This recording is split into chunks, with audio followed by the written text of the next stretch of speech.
Welcome back to another video on Ark Survival ASA Official PVE. In this video I will be sharing everything I know about OSDs and tips and tricks on how to make life a bit easier for yourself. Of course I'll also share the stats of the creatures I use, and we will take a moment to check out what kind of loot we got out of every different colored drop. First things first. When looking for a drop or a vein to do, you could fly around the wastelands on Extinction to see what you can find. But you can also get yourself a high advantage point so you can see the entire map. That's what I like to do. There is one very high pillar in the city and this is where I always go to. From this pillar you can see almost every OSD or vein location. OSD stands for Orbital Supply Drop. We know these from other maps where there's always free loot to be gotten out of orbital supply drops. But on Extinction they work a little different. You have to protect these OSDs for 5 waves to get the loot. Obviously, you also get much more loot from this compared to a regular OSD on a different map. From this high vantage point I see a purple drop. This purple drop does not have smoke, which means somebody already started it. So there's no reason for us to go there. But I also see a vein. At the moment I'm looking for drops, so I'm gonna reset the vein so another event can spawn on the map, hopefully an OSD. To reset veins or drops, you need to go into render, wait for it to start and then leave. You can claim a drop or vein, so no one else can claim it. But when I'm resetting veins or drops, I never claim them. There could always be a chance that someone is just behind me who would like to do it. And this time the other person was actually quicker. The vein got started before I even reached it. Earlier I said you can see drops already being done if the smoke is gone. Veins will start glowing whenever somebody is doing it. You see these fleshy lines over it. This means somebody is doing it. This you can also see from super high up. I was waiting at the high pillar and I saw a drop coming down. The first one we're gonna do is a blue one. I will divide the video in chapters so you can easily skip to the specific OSD you'd like to see. Since I play and record everything on official, we speed our way over to the drop to be the first ones there. Like I said in the beginning, I'll share some tips and tricks to make life a bit easier. On PvE you can place structures around your drop to make life much easier. Corrupted dinos don't do damage on structures at all on PvE, so afterwards you can just pick them up. But timing is definitely needed on this or you might just explode all your structures. More about that later. I've placed an entire circle around the drop with wooden spikes. This makes sure the creatures can't actually hit the drop. You can take as long as you want and you could sit inside, for example, if you need to heal. The drop starts as soon as you enter the area. The drop will create a shield where you have a moment to set this up. I always instantly get rid of this shield when I'm done. We're currently on wave 0. You only get a couple of creatures on wave 0 and this is the best wave to set up everything what you need. As soon as the enemies are dead, wave 1 starts. The actual first wave with a lot of enemies. I'm doing this blue drop with an RG. The stats of my RG can be seen on the bottom left of the screen. You see the base stats and where we put extra levels in. This is actually our farmer and it's not leveled to do drops at all. So, perfect way to show that even a poopy RG is more than enough to do a blue drop with. I'll be speeding up through the waves so this doesn't take too long, but I do want to share some more information. On every drop, creatures come from a specific direction. Try to figure out in wave 0 or 1 what these directions are, because sometimes creatures get stuck behind rocks or ledges. That will make your wave last very long, unless you know where they spawn so you can kill them there. Every so often creatures are literally nowhere to be found. I'm guessing they are stuck in the mesh. Sometimes they despawn, but there's also a couple of drop locations that are known for getting creatures stuck and they won't despawn. The RG is a great flyer for blue drops. Whenever an RG kills a creature and harvests its body, it'll get a healing buff for about 18 seconds. This RG has 3k health, but at the end of the drop it still had 3k health due to its own healing. This is one of those spots where the creatures constantly get stuck. But watch out to not go too far from your drop, because you will reach a point where you're out of render and that will make the drop despawn. From what I've seen on blue drops, you get hostiles from level 1 to 20. The creatures I've seen in here are Dilophosaurs, Raptors, Pteranodons and Stegos. I've skipped the video till wave 4 because wave 4 is most of the time the heaviest wave on blue, yellow and red OSDs. I was fighting multiple Stegos with my RG and as you can see they did quite some damage on my poopy RG. In these moments take the healing buff to your advantage. Make sure to kill a creature every time the buff runs out and you'll be back to full health before you know it. I've skipped to wave 5 and I think my spikes killed the last hostile. Once you completed all the waves, a very loud noise will alert you that you're done. Now about the timing thing of your structures. When you've completed all waves, you can inject items out of the drop. But if you still have structures around while you eject items, they will all explode. So make sure to pick up your structures before you eject your items. Once we've picked them all up, it's time to eject. I make sure to put all my building structures into my RG so my entire inventory will be loot from the drop, so you can have an example of what you can get in these blue drops. Let's first admire all this loot that falls to the ground for us. Ooh, what's it gonna be? Let's pick it all up and let you have a look. I've picked it all up and I'm instantly over encumbered, so make sure you have a flyer that can carry this or a tech suit. From this blue drop we've gotten some blueprints, including a crossbow BP. We got some materials, pre-crafted structures, direbeer saddles, some weapons, some edibles, and empty cryopods. Nice way to get your first cryopods. Now let's go check out a yellow drop. I found a yellow drop. I instantly claim it and drop the shield. Now that you guys know you can build around a drop to make life a bit easier, I'm not putting structures around this yellow so you can see how my mana handles it. The stats of the mana are displayed on the bottom left again. These stats are nothing crazy, they're super average. But the mana is fully imprinted to me and has a decent saddle. Oh yeah, before I forget, I also stream on Twitch, so if you're interested in streams, you can find me by my handle Gingerella with 3 A's at the end, or via the link down in the description. I'll show you how I do wave 1 and wave 4, because wave 4 is most of the time the heaviest wave on blue, yellow and red OSDs. I will be speeding up the video a bit so you don't have to watch for too long, but can see how my mana handles this yellow drop without structures around. On yellows you get the following creatures: Dilophosaurs, Raptors, Pteranodons, Carnos, Arthropluras and Spinos. Yellow drops can also be done with like a Rex or a Megatherium for example. A Megatherium would be a great choice just because of the Arthropluras.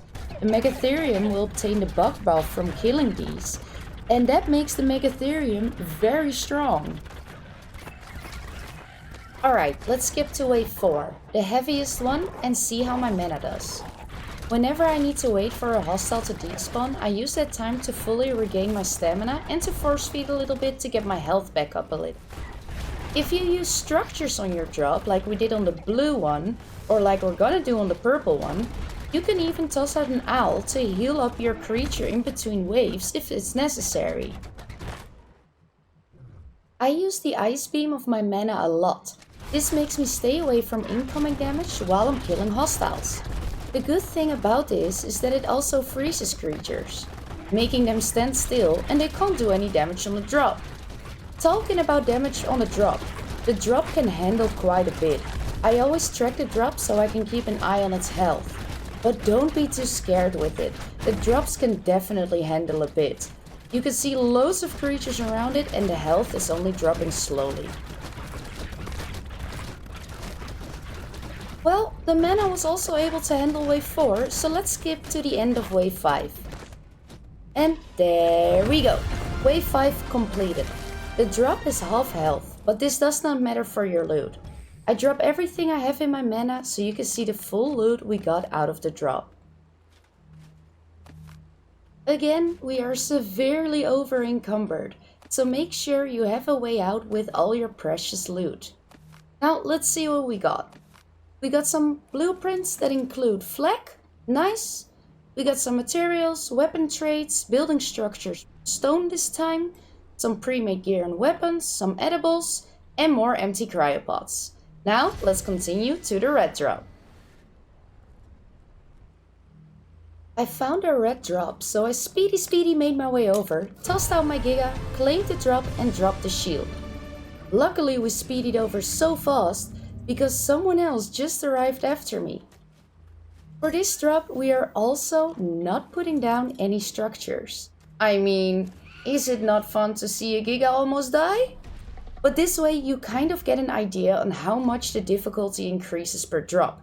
The stats of my Giga can be seen on the left bottom again. This Giga is fully imprinted on me and has an Ascendant 124 saddle. More about this saddle later, but let's check out how we do in wave 1.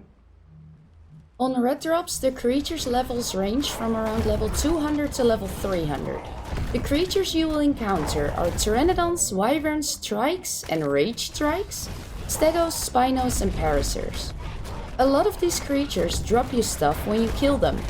If you own the Bobtail Tales DLC, these creatures can also drop treasure maps. This is where I got my Giga blueprint from. I found an Ascendant treasure map and got blessed with a 124 Giga blueprint. On red drops I make sure to never get stuck. I try to keep circling. If you get stuck in all these creatures, it might not end very well. Hence why I lost a lot of health in wave 5. But first, we're gonna check out wave 4. Wave 4 is usually the heaviest wave on blue, yellow and red drops. This is also the wave where most of the time the first enraged trikes spawn. Now I hear you thinking, a trike? Yes, an enraged trike. These trikes work just the same as alpha creatures. They give a buff to every creature around them. So if you see them coming in, make sure to kill them first if possible. Otherwise, you have to do way more damage on the other creatures. These enraged trikes also do more damage on the drop than the other creatures. So make sure to keep an eye on the health of the drop. Wave 4 is completed and I skipped to wave 5. My Giga has lost a little bit more than a third of its health. Now I did say earlier my Giga almost died, so I do want to show this part real quick. Like I said earlier, make sure to not get stuck. Yeah, I did not listen to my own advice. I got stuck. And with the enraged trikes around, the creatures took a lot of chomping before they died. So as you can see, try to not get stuck. Now, onto the loot. We got another flak blueprint, but also 2 tech blueprints. Again, some materials, a bunch of empty cryopods, edibles, pre-crafted weapon and gear items, weapon traits, and building structures from metal this time. But red drops can also contain mech blueprints, just so you know. Now, let's go on to the purple. The purple OSD is the most difficult one of all. Whenever I arrive at a purple, I don't wait for it to start, but I instantly start building structures. Whenever the drop is ready to be claimed, then I'll claim it. I also never drop the shield instantly because the wyverns will burn you to ashes. I always use the same setup for purples. I have 10 gates, 50 spikes, 2 foundations and a bed and a force field. I place the gates around the drop, the 2 foundations within the gates with the bed and the force field. The force field is not here for hostiles but for players, but more about that later. Normally I place the spikes in a big circle around the drop, but in this specific location the hostiles only come from 2 directions, so I make a row of spikes on each side. You can't build too long because the shield will drop pretty quickly, and if you're not on a mount while the wyverns come in, you will be on fire. Let me explain the force field. When you claim a drop, no one can pick up the loot but you. But purples are a bit different from the other drops. They don't just go to wave 5. Purples have to go to wave 7, and then you can manually end your OSD defense. But you can also continue for more waves and more loot. But at the moment of making this video, any player can end your OSD after wave 7. This is the reason I have a tech force field around it, so that no other player can access it. Just to be safe, I already tossed out my Karchar. I still have to place a row of spikes on the other side, but I'm afraid the shield will crash and then I would have to jump on my tame very fast. You can also track the shield with your binoculars if you have those. That way you can keep an eye on the shield, on the health, and you can keep on building.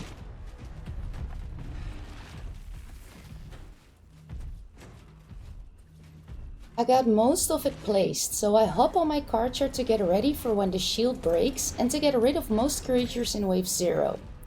Now this is always a sketchy moment. Karchars have stacks. You can up these stacks to 100 by killing creatures, and at that point the Karchar has good outgoing damage and even heals itself. But without the stacks, the Karchar is pretty weak. You can see that I have to jump on these creatures quite a bit before they die, and I also lose quite a bit of health.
That was quite the fight.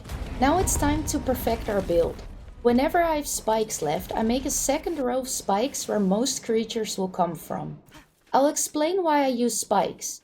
Most creatures will get stuck on these spikes and start attacking it. This helps getting their health lower, but it also creates more space for you. Remember how I got stuck in the hostiles on that red drop? With spikes, you take away this risk. You can take as long as you want because the creatures will focus your spikes instead of running straight for the drop or you. So in between waves, you can also heal your creature if necessary. Now a Karchar doesn't need healing due to its stacks, but a Giga or a Dreadnought for example could definitely use some healing in between waves. I'll forward to wave 1 so you can see how that goes. Then we go to wave 4 and 5. And then we go to wave 7 where I will end the OSD. On the bottom left you can see the stats of my Karchar. These stats are nothing crazy, 35 points in melee. But this Karchar is fully imprinted and has a 124 saddle. Oh yeah, second mention of this. I also stream multiple days per week on Twitch. You can find me by my handle Gingerella with 3 A's at the end or via the link down in the description. A little bit more information about drops. Whenever you go out of render, your drop will disappear. Now, going out of render is not the biggest issue, but sometimes you can get kicked from the server or the server crashes. Now, you cannot do anything against server crashes, but you can do something about getting kicked from the server. If you have a second character, you could lay that character in the bed in the force field, so that if you get kicked from the server, that character still keeps the drop in render. Just a little small tip. Let's skip to wave 4. On purple drops you will encounter wyverns, rock drakes, reapers, trikes, stegos, rexes, paracers, and enraged rexes. The enraged rexes you will encounter starting from wave 4. They do the same as the enraged trikes on the red drop. They will buff any creature around them. So my advice is the same for this. Make sure to take them out first if possible. Since I got spikes around my drop, it's easy pickings to take those out. Although, I must say, enraged Rexes tend to walk over the spikes sometimes. But do not worry, you can definitely handle an enraged Rex. The most important thing is, don't get stuck in a bundle of creatures with an enraged Rex, because that will do a lot of damage. With this card chart I even tanked 2 enraged Rexes, and I was able to handle them. But like I said, do not get stuck in a lot of creatures with the enraged Rexes. Another thing, when you kill Reapers, they leave a toxic gas behind. If you stay in here, both you and your tame will lose health, so pay attention to this. Alright, that was most of wave 4, but we didn't get any enraged Rexes, so I'll be showing wave 5 as well. I actually tanked the enraged Rex in this wave a little bit while showing my card chart's health, so you guys can see that it barely does anything while having 100 stacks on a card chart. Let's talk a little bit more about the purple OSD. Back in Ark Survival Evolved, it only made sense to complete wave 14. After this, your loot would not increase. But they changed this in Ark Survival Ascended. You can keep increasing your loot by increasing the amount of waves completed. We once went to wave 30 and definitely got a lot more loot than just going to wave 7. So I do recommend going as far as you can. Now some drop locations are super buggy with creatures in the mesh, so some drop locations I don't even do, but this is something you'll have to find out for yourself. At this moment I'm almost about to tank the enraged Rex, so pay close attention to my health bar and then you'll see that it barely does anything. But, like I said, do not get stuck with an enraged Rex and a bunch of other creatures.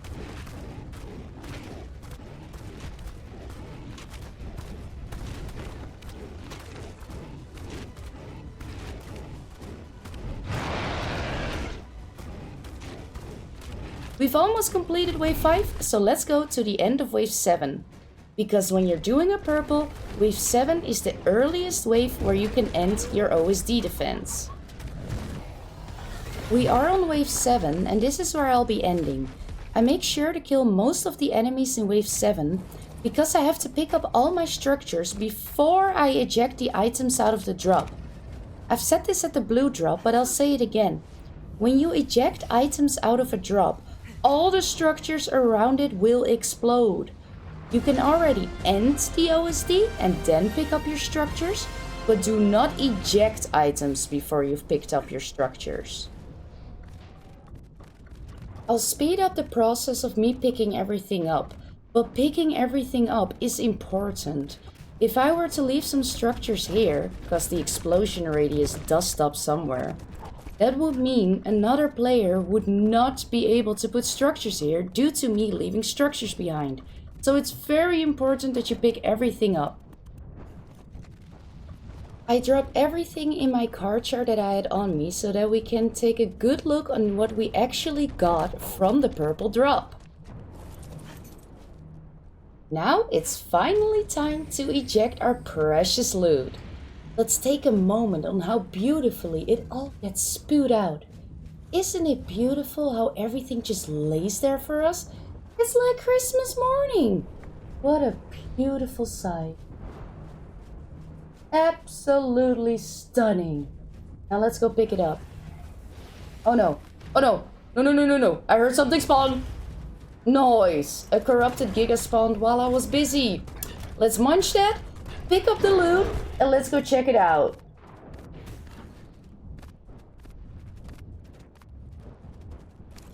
Alright, we got a bunch of blueprints, including 3 mech blueprints, some pre-made saddles, gear, weapon, and battle rig pieces, a bunch of materials and cryopods, metal structures, scrap ingots, a weapon trade, and some stone structures. Of course, RNG is involved in this. If you want to see all the RNG options, I recommend checking out a loot table. I hope this video gives you the information you need to get your own drops done. If it was helpful, a like, a comment, or maybe even a sub is much appreciated, and I'll hopefully catch you in the next video.